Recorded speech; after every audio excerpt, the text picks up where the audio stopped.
Over the past few years, everything has changed. Where and how we work and live, the way we collaborate and measure success, and the emerging technologies we use to get it all done. Welcome to The Bridge. Join our host, Scott Kinka, in a series of discussions with top leaders in technology and learn about how they bridge their lives and their businesses into our new hybrid work and AI-driven reality. Our hope is that the insights and experiences will help you on your journey in business and in life from who we were to who we are today. And maybe it'll help you get better prepared for whatever comes next. The Bridge is a service of Bridgepointe Technologies, the nation's leading IT advisory firm. Bridgepointe helps business leaders evaluate, procure, implement, and manage technology and customer experience solutions with a focus on realizing sustainable results for your business growth. And now, here's your host, Scott Kinka. There's a perfect storm brewing out there in the clouds. To support their growth, hyperscalers bought up 3 years of inventory that they're now digesting. AI companies, we're hearing about in the media every day, are eating up GPUs, which consume more power and more space. Thanks to hybrid work, enterprises are looking to shut down expensive offices that sometimes also include data centers. And if that wasn't enough, you've got ESG initiatives, carbon credits, latency-sensitive edge applications, hybrid and multi-cloud environments. The list goes on. It's just not that easy out there if you're looking for cloud or data center space in particular. You need a Sherpa. On this episode of The Bridge, I sit down with our Sherpa. Mel Melara is Bridgepointe's head of global data center practice. And we're going to talk specifically about the challenges of sourcing data center space and his 10 considerations when deciding where to go. If we've managed to be a Sherpa for you here at The Bridge, please make sure to give us a like, a comment, a follow, or a 5-star rating on your favorite podcast platform. It helps to connect us to people like you. And now, my conversation with the data center Sherpa, Bridgepointe's head of global data center practice, Mel Melara. Hi, and welcome to a special edition of The Bridge. I have with me today Mel Melara, who is one of our own. I'm thrilled to have you on the show today. Mel, how are you? I'm good. Scott, how are you? Fantastic. I'm glad you're here. For those of you who don't know Mel, I don't know who doesn't know Mel, but for those of you who don't know Mel, Mel is our VP of sales. More importantly, though, he's the head of our global data center practice. And that's really the topic for today that I wanted to get into. So Mel, let's just start there. What does global head of our data center practice mean to you and your role at Bridgepointe? Yeah. So basically what it means is we launched this practice like 5 years ago, even though we've been doing data center projects for 20 years since the company started. We wanted to put together a process to take a client through to help him procure data center space. The global piece of it really means I'm responsible for all of the data center operators that are in the portfolio. Mm-hmm. And so what I try to do is I try to stay ahead of that curve. So to give you an example, I'm recently signing a new data center provider that's in Central America that gets us into Guatemala, Costa Rica, Honduras, right, Panama, and all the other regional countries down there that we didn't have a presence in. So I'm trying to stay ahead of that. And so today we have 55 global operators in the portfolio. That's fantastic. So, I think that's a great kind of next question, right? Which is people are sitting here going, why Bridgepointe for data center space? If I'm looking for it, I could just, I'll fire up the internet and do some searches and find me some Honduran data center space, pun intended, obviously. What makes what we do, specifically what you do, kind of special, and how does that benefit customers? Yeah, so that's a great question. First off, the global demand for data center is at an all-time high. In the last 20, 25 years, it's never been higher. And I think there's a little bit of a perfect storm brewing out there as it relates to data center, demands. You have, the hyperscalers, which are AWS, Azure, Google, Oracle. Those guys out there buying up a lot of the space because their costs increased by 60%, their build costs to build a data center. So they immediately went and bought up the inventory. And that was over the last 18 months or so. And they ended up buying like 3 years of inventory. So now, they took a ton of the capacity and locked it down. And now they're digesting that capacity. And on the heels of that, we've got this new AI GPU boom happening where these AI GPU companies are coming in needing huge chunks of space, 4, 5, 10 megawatts transactions. So those are very, very large spaces. And then you have the enterprise, right, that are, working on trends like on-prem to colo, because a lot of them are closing their, their operations or their facilities because people are working from home. And so that's also feeding the demand. And all three of those are intersecting and colliding. And there's very, very low capacity out there. And the reason that we are so relevant and important in that process is that we know where the inventories are, what suppliers offer, what services. And we tie that back to the client as we do discovery, a deep discovery, understanding their applications, their hybrid nature of cloud versus colo, and then we help them find a data center that best meets their desired future state, when the thing is installed and running in production. Got it. So, reading that back, I mean, number one reason, value, I should say, that you and your team are bringing to customers is, availability, right? I mean, people are scarcity of asset, I guess is the best way to think about it, right? The big boys are buying space. We've got, as you said, 55 suppliers in a portfolio. You're able to, in that respect, operate as a realtor, right? You're finding the right spot, the right fit, that kind of thing, just with information that, a customer would not be able to gain on their own. You did mention one thing there that was interesting about, the enterprise customer and their changes. I think people get the hyperscalers are buying. I think obviously AI is in the news, but let's go in the middle of that and just talk about COVID for a minute. Is that what's driving a lot of the kind of pent up demand that we're now starting to see, almost reinvigorated demand in data center space? Is companies kind of locking in on their hybrid work scenario and maybe skinnying their work campuses that may have included a data center? Yeah, absolutely. And that trend is continuing to accelerate, and COVID launched it. But then you also have all the other stuff happening, right? Like people are home. So, people are gaming more, people are watching Netflix more, and all that stuff points to data. That all ends up in a data center. So all of those trends are up, and just the general demand for data center capacity is up, even by the enterprise, and also the social media companies that feed the folks that are home, wanting more to use their tablets and their remote devices as well. You mentioned, and I'm bouncing around a little bit here, so you'll forgive me, but my mind is spinning. I got you on here, so I'm going to leverage the time that I got with you. Sort of data location and data residency is important, for in particular in areas like the EU. Is that beginning to drive? I mean, you mentioned adding, Central and South America. Some of that is getting closer to your customer for streaming content and things of that nature. Some of it is regulatory, is forcing, data residency inside of countries. Are we seeing that as well? Is that starting to be a driver? Absolutely. Right. GDPR in Europe.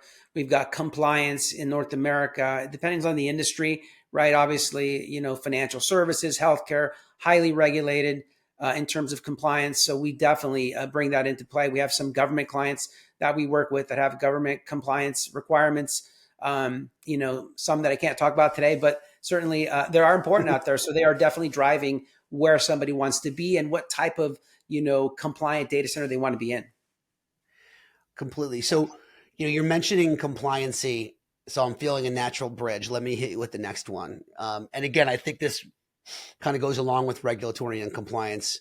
Europe in particular is probably a little bit further than we are here in the US in a lot of ways. But let's talk about ESG initiatives.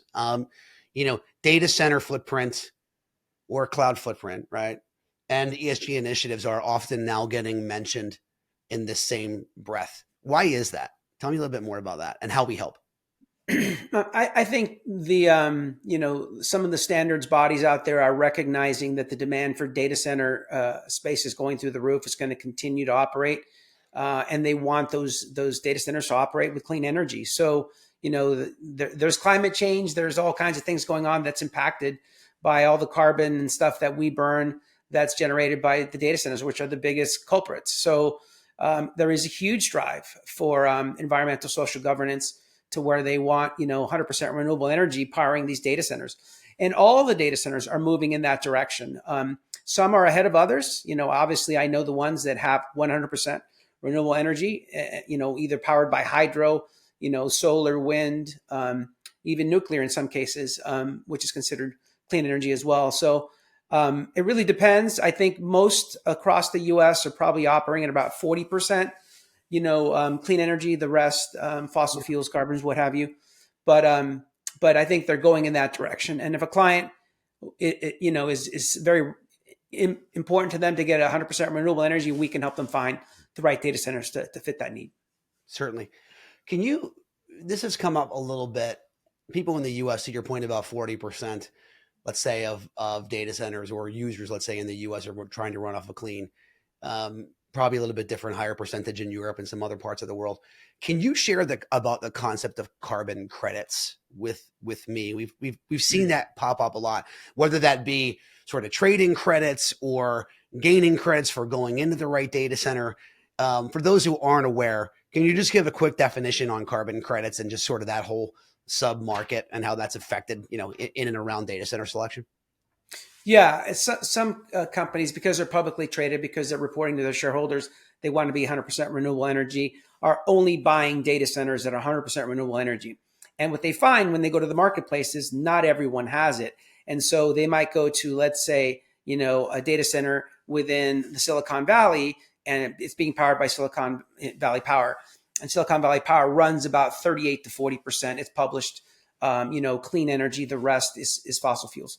And so what you can do is the data center operator that's using, Silicon Valley Power can get certificates from Silicon Valley Power, because Silicon Valley Power, or actually that data center can go and buy, 100% renewable energy credits in another market. Let's say they happen to be in a market in Las Vegas, and there's 100% renewable energy there. So they are buying 100% renewable energy. And then they're taking those credits and they're issuing it to that customer. So if a customer's got, we'll call it a megawatt of usage, right? 1 megawatt, 40% of that's clean. So they're good on 40% of it. They'll issue them credits for the other 60%. So that client is whole. He goes back to his shareholders. He says, hey, we're 100% renewable energy. We are purchasing 100% renewable energy. So they're getting credit for that purchase in Vegas. So it's kind of being moved around, if you will, in order to satisfy that requirement. Got it. That's an interesting concept, right? I mean, it's almost like it's going to become its own currency in a lot of ways in terms of how we think about that. Yeah. So hybrid, right? I mean, gosh, word of the day, right? Everything was cloud. And before that, everything was as a service and everything, I feel like hybrid's the new word that we stick in front of everything. Certainly we talk about it in terms of work, but, in terms of workloads, it's a real thing. So talk a little bit about that. I'll give an anecdotal story, and then I'll sort of ask you to respond to it and sort of give a little bit of background. I was with a customer last week. They buy a lot of other companies, so I'll just leave it at that. And as they're doing that, they're sort of selling off depreciated assets or trying to normalize what the IT infrastructure is. And there's a lot of old apps sitting out there in data centers on old metal, and they know that there's despite what they want to do at the corporate level, there's no direct path to cloud for them, right? The applications need to be modernized to even be able to go there. But, they know that effort's long and they have to shut down data centers, right? So they're like, the gear it's on is fragile. The gear it's on is old. The gear it's on is depreciated. And the conversation we had is, what's the intermediary step, right, for a customer like that? And we started having a conversation about bare metal, obviously. Bare metal almost seems like a returning concept from early hosting in a lot of ways, right? But, tell us a little bit about bare metal as it is part of the data center story and part of the hybrid story, where it fits, why people are asking for it, why it's such a hot topic for us of late. Yeah. So bare metal is, it's infrastructure as a service, essentially, without the operating, layer. So a client can get, a rack with servers, storage, networking gear, load balancers, whatever they might need, and then just buy it as an OpEx, right? And then what these operators have done is gone out and build a nice, ecosystem of that. So for example, Equinix has 30 plus pops of bare metal. So a client can just go on, to a website and basically provision over the internet their own servers, their own. They can even pick, the firewalls. They can pick Palo Alto. They can pick, whoever they Hmm. want, and then they build the environment, and then they just spin it up, and they're able Yeah. to start sending data and testing it and using it. So it's a very easy and nice way for a client to really pull data out of a data center and drop it into an infrastructure that's being managed for them, and then they can put the operating system on it and then be off and running. So Got it. it's definitely a nice place. It's also, we talked about compliance. It's also, good for companies or industries that are highly compliant, like banking and like healthcare, et cetera. Those environments, they may need to be very careful before they put things into a cloud. And so therefore they might want to put it into either a private cloud or a bare metal environment. Got it. So in a lot of ways, think of it like, cloud without the elasticity, or, ready built private cloud sort of thing, right? Um, Exactly. yeah, and that's what made the most sense for this customer we were talking to, because like they're like, these apps need a lot of work before, you know, true cloud-based elastic IaaS makes sense for them. But they're like, if we could replicate with modern gear a similar hardware environment and just stage the boxes as they are to stuff that's modern, stuff that's being taken care of by somebody else, and stuff that's in a data center, they're not having to retrofit the applications and completely change the way that they're managing it in the short term, right? While they then take the appropriate time, to modernize the applications, obviously. Um, Mel, just one last topic I want to hit, and then I want to talk a little bit about your framework for a minute. But let me just hit the last topic, um, which is really about the networking attached to this. It used to be that when you were in colo, it was like how many racks, how much bandwidth to the outside world, you know what I mean? And then how much power. And power has become, now we talk about colo in terms of megawatts as opposed to in terms of number of cabinets, right? But I think we also think about the networking differently, right? Because it's not just, hey, how big's your internet pipe heading into your colo?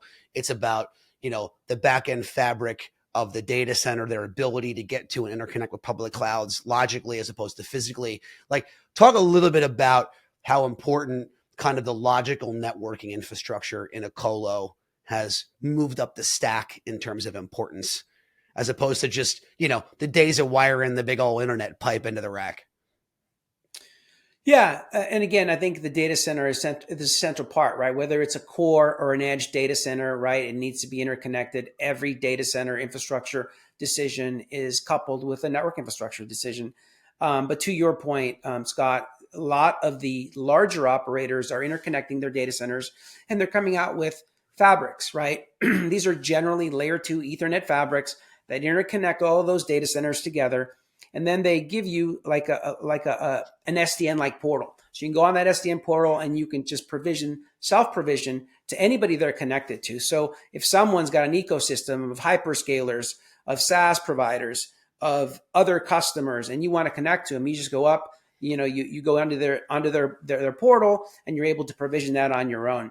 Beyond that, if a customer needs to interconnect data centers, he can always go with a carrier that's in both of those data centers because they're on net, right? So just put in a Yeah. wave, put in, a 10 gig private line, whatever it may be, in order to replicate between those two environments. So that is also always a big part of what clients want to do. But I think it's good for all of these data centers to be interconnected because generally they have some data they can share, maybe one backs up the other. Depends on really the strategy behind what you're trying to accomplish. But it used to be that everything moved to core data centers and then regional data centers. Now things are more looking to, hey, let's move some stuff out to the edge to get workloads closer to customers so that customers can have lower latency and a higher quality of experience with that application. So the network is a big part of it. So if you're with a company that can give you that type of a fabric and it's built in, it's easy, right? So Yeah. you also have other companies like Megaport and Packet Fabric trying to accomplish the same thing with an Ethernet fabric.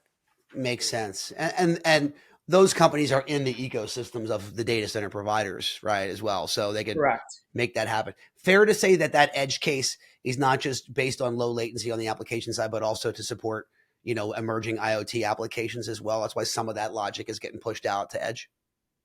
That's true. I agree with that. I haven't seen the IoT take off like I thought it would. Yeah. So I think it's in its early stages. But yes, that's definitely part of that model. Fantastic. All right. Well, then we're going to just wrap up with one thing. Tell us a little bit about how you evaluate an opportunity without spilling all the popcorn, because we're going to have a download at the end of all of this, sort of our framework. But you've got sort of 10 considerations that you run through. We got through some of them already, but just without giving all 10, just tell us a little bit about sort of methodically how we look at these opportunities. Yeah, so we have the client fill out an Excel spreadsheet with all these questions and understanding their current environment, right? Especially if it's a data center move. Let's say they're moving from an on-prem to a co-location facility. We want to understand the environment, the present state environment. So we have a picture of that with this questionnaire that we go through with them. After that, we discuss what their desired future state looks like in terms of, hyperscalers, right? Hybrid cloud, who do they need to connect to, where's their storage, where are their workloads, understanding that and making sure, we consider the 10 strategic considerations that the practice is built on, right? One of them is low latency to critical workloads. So we want to make sure we build that in there, right? Are they deploying a lot of this stuff to SaaS providers? If so, let's find a low latency to that SaaS provider on one of these networks that's interconnected with them already. Tax rebates and advantages around Renaissance zones. For example, a lot of these people are buying their own gear, putting them into a data center. Sometimes it's tens of millions, sometimes it's hundreds of millions. In the AI world, it's billions of dollars people are spending to buy gear.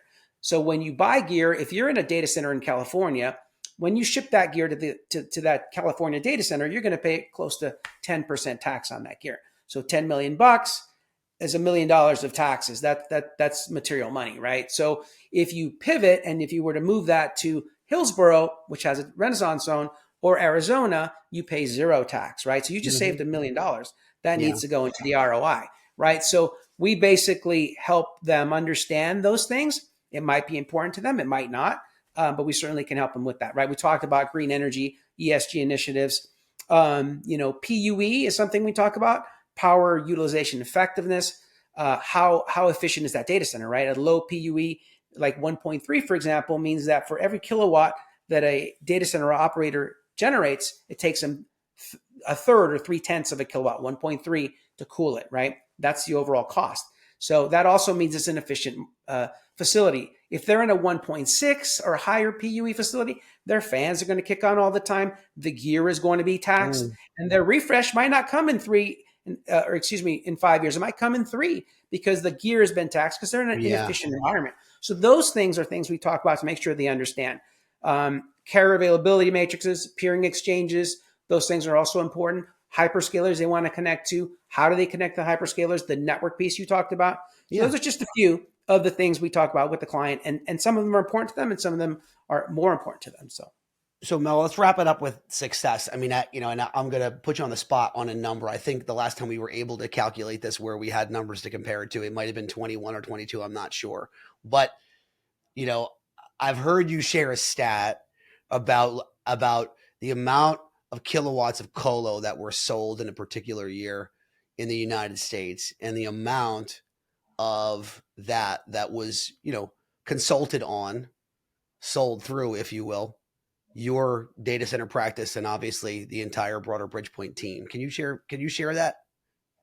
Sure. I'm only sharing the one that I'm, definitive of it. And it was actually 4 years ago when we launched the practice in 2020. That year, JLL, which is a real estate broker, came out with a report that said 680 megawatts was procured in North America of data center capacity. Our practice had been launched that year. We did over 70 megawatts of non-hyperscale, which represents around 14,000 cabinets that came through our practice. This is pre-COVID or just right around COVID. So that represented about 11% of the market that we were a part of. I can tell you since then it's gone north, and I can tell you that capacities that people are buying today are in, not 680 megawatts. It's more over, 2 gigawatts. So it's gone up quite a bit. That's amazing. It's amazing. And evidence as to why, and as is this whole conversation, frankly, evidence as to why, customers out there in the field should be looking to Bridgepointe, for help basically in concierging their, I don't know if that's a word or not, but I just made it up, their data center decisions. More knowledge, more vendors, And we've just done this, 14,000 cabinets strong, I think was what you said 4 years ago. And the numbers only going north. This is what we do. Head of the practice sitting in front of you. Mel, we're going to do this again. I got to get at that big brain a few more times, but I was super happy to have you on, this quick hit episode of The Bridge, and thrilled that you were able to be here with us today. Thank you, Scott. I appreciate being here. Thank you so much. Absolutely. If you want to learn more about Bridgepointe's data center practice, we'll include in the show notes a link to the data center practice on our website. That's also where you'll be able to get, access to some of the content that we're putting together with Mel around the, 10 important considerations that you should be thinking about when you're planning your next data center move. And we'll also include in the show notes a link to Mel's personal page where we've got other blog articles and things that he's been involved in. So Mel, you're a star. We were thrilled to have you here. And to all of you out there, we will catch you soon on another episode of The Bridge. Listen, if you made it this far, there must have been some good content, or you're just a fan or a relative of mine. In either case, we appreciate you spending your most valuable asset with us, your time. We don't take that lightly. We'd also like to say one more time that we're appreciative of Bridgepointe Technologies and their belief and sponsorship of this show. We hope that if you or someone you know is thinking about your company's digital transformation, or simply the next IT project that you may not have the resources, budget, or time to get to, I'm sure that Bridgepointe, one of the country's fastest growing technology advisory and procurement firms, can help. Check out bridgepointetechnologies.com. Don't forget the E on Bridgepointe, or simply reach out to me at Skinka, SKINKA, at bpt3.net. Also take a minute, please, if you would, to give us a 5-star review on your favorite platform. It helps give us the visibility to reach other people like you. Thanks for listening to this episode of The Bridge. I'm Scott Kinka, and until next time, there's a lot of noise out there in business and in life. Do what you can to be the signal. Thanks.